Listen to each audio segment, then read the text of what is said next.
Hello and welcome. So today I'm going to be talking about a little bit about my journey with premature ejaculation.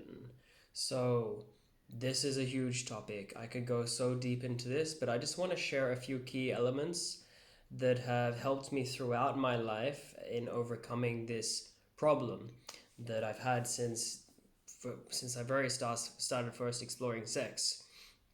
From the very first time I had sex with a girl, and I came super fast, and she was like, "You're shit at sex." Bam.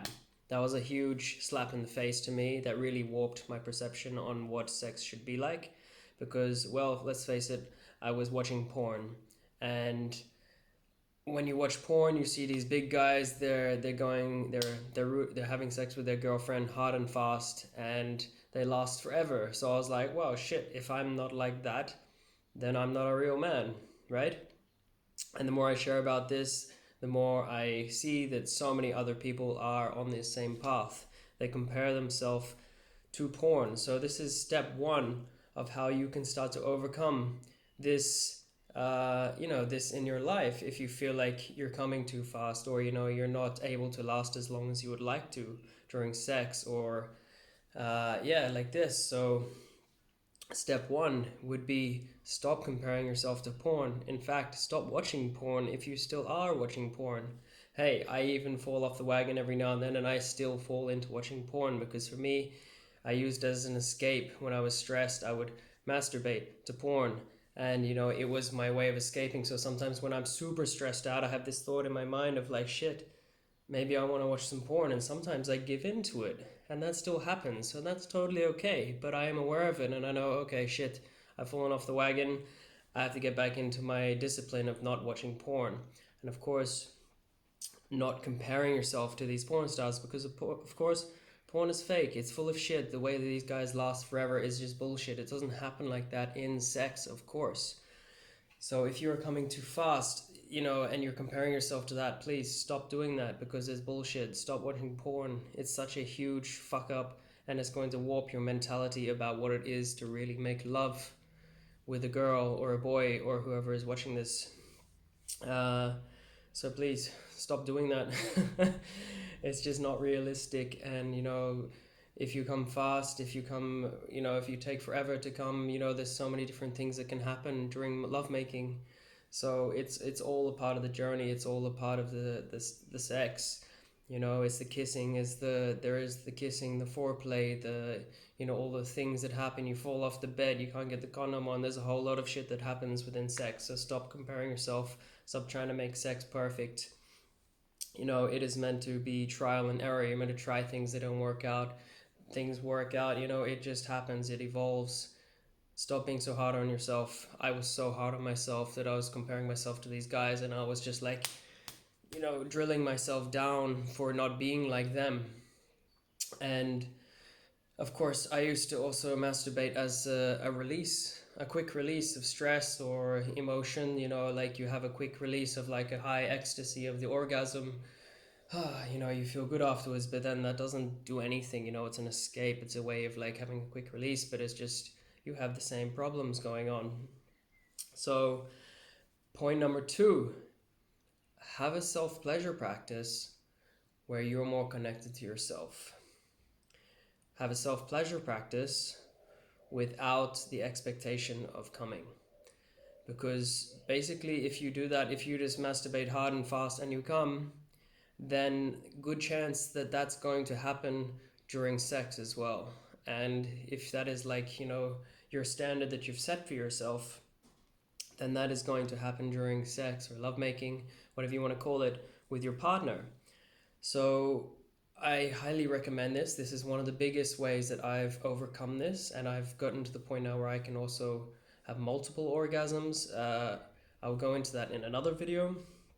But the first step was really having self-pleasure practice of sitting there, not watching porn, closing my eyes, having my dick in my hand, feeling myself, feeling connection to myself, my breath, and just going slow and not having the expectation of coming. Because when you have sex and you have the expectation of coming, then you're always like looking for an end goal, and that becomes like, your priority, so to say. And then it's like, if you then come too fast and you're like, fuck, and then your girlfriend is not so pleased, then you beat yourself up about it. And it's like, it's not healthy to do that. So first, really start with connecting with yourself and know what you like and how long it takes. You can take 10 minutes at first, and then half an hour, and then an hour of just going super slow, and when you're going to come. So stop before you're about to come, and really just sit with that feeling of like being on that edge, and really just go slow and just hold your genitals in your hand and just feel that connection to yourself, feel your connection to your breath, and really do this in a way that you're really not expecting to ejaculate, because also ejaculation takes a lot of energy from you as well. And I will go into that in another sharing. But yeah, really have a self-pleasure practice where you don't have the expectation of coming or ejaculating, as you call it. This is going to help you immensely. And this has been one of the biggest key things that has helped me on my journey, to see that, masturbation is not for a quick release or an escape from some stress. It's really about connecting to yourself and seeing that your penis is a part of you, and using your breath to connect to that. And it's going to help so much. And then when you take it into your lovemaking with your partner, you can also just share and say like, hey, I'm on this journey. When I feel like I'm gonna come, I want to stop and just feel my breath, and like really start to circulate the energy, rather than just like having, I'm gonna have sex and the objective is to come, because that's gonna happen. And like really, that is one of the main things that has kind of been in part of my practice, that has helped me last, going from like a minute with like, wow, I just come to super fast, like that's a huge thing, to being able to last over an hour or 2 hours, being in this multi-orgasmic state as well, once you get into the higher levels of discipline of self-pleasure.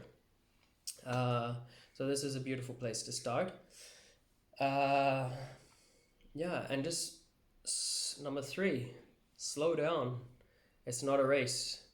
Slow down as much as you can. Go super slow. You don't have to be hard and full power erect to please your woman.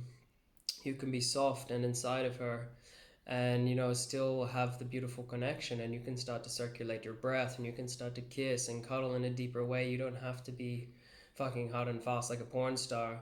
That's not how it should be. And this may seem very obvious, but like the more I share about this journey to people, the more I realize so many guys are disconnected from themselves. They just see like that they have to be that way, that they have to be able to fuck their girlfriend hard and fast, or they're not a real man. And this is bullshit.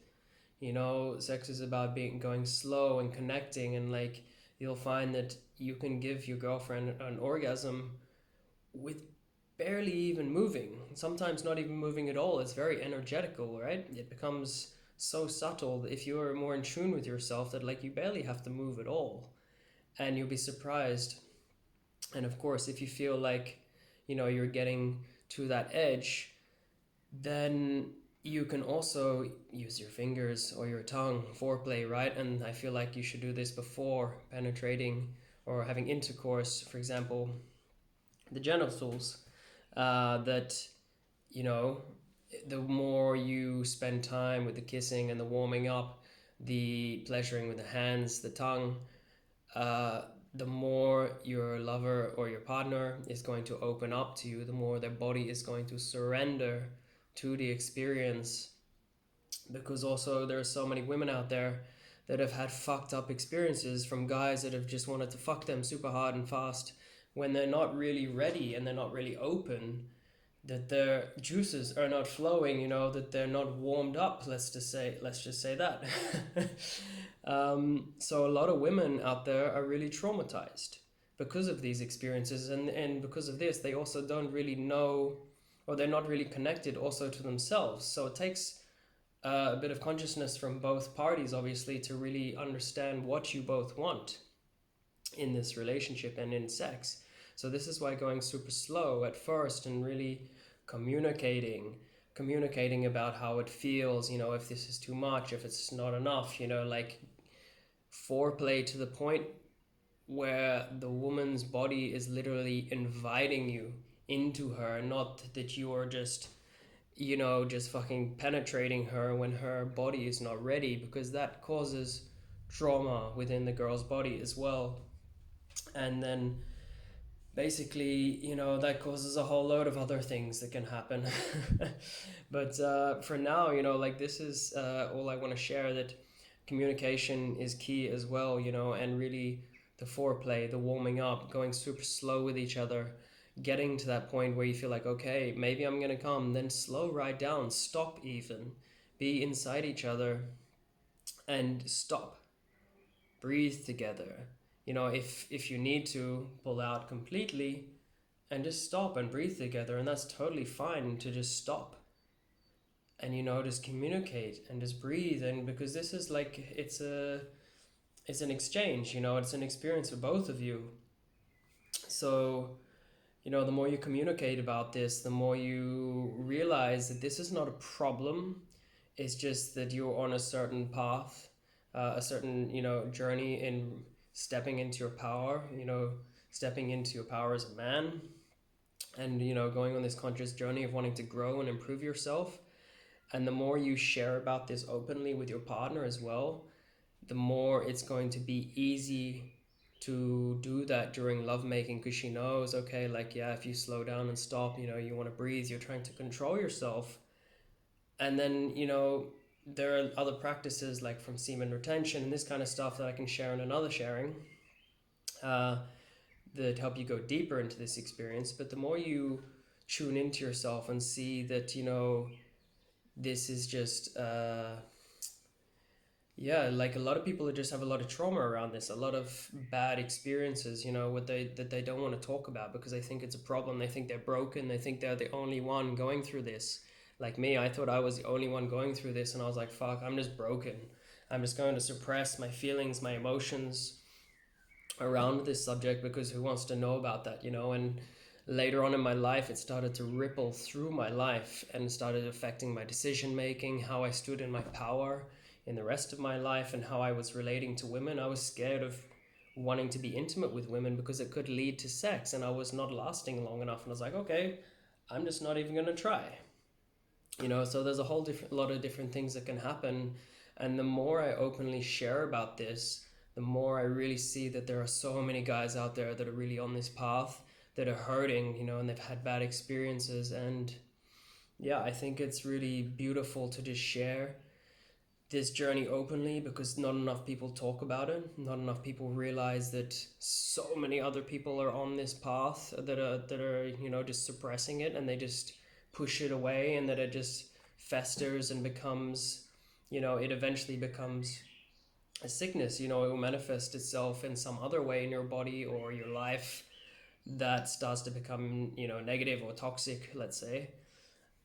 So yeah, I just want to share this very openly, and I see the power in sharing this journey of mine, because I went from really like thinking I was completely broken and that this was a problem. I was coming super fast, and I was just like, fuck, until this point now where I've really put time and energy into my practices, and I'm achieving multiple orgasms, like full body orgasms, and I'm experiencing like entering higher states of being with my partner, exchanging orgasms. It's like I'm reaching completely different levels of ecstasy and connection with my partner, and it's so fucking beautiful that I want to share it with the world and with my brothers out there. So like, if you're watching this, please just like see that you're not alone on this journey, and that I hope that you reach out and talk to some friends, just talk to anyone about it. Like, there is so much power in sharing and seeing that you're not alone. And yeah, so this is why I'm very happy to share openly about this journey with me. For a long time I pushed it away, and now I'm bringing it to the light in whatever way I can. I share it publicly, I wrote poetry about it, I talk about it very openly, and holy shit, it's liberated me in so many different ways. Like, I fucking stand in my power like I've never felt before, and people will realize it. Like, I'm shining a different kind of light into the world, and I want you to shine that light as well. I want you to become the best fucking version of yourself, and I want you to uplift the consciousness of these brothers out there, and so we can start treating women better, ourselves better, and improving our relationships and growing as human beings. So yeah, I just want to put that out there, and I send you so much fucking love. And please, I'm happy for feedback, and I'm happy to go deeper into this if you guys are interested. So please leave some comments, say hello. I'm getting better at sharing lately, and I love it so much. So yeah, if even one person out there listens to this, I'm very happy with that. Either way, I'm getting it out of myself and into the world, into the universe, and that further liberates me. It further helps me grow on this journey. So I'm happy just putting it out there. Much love to you.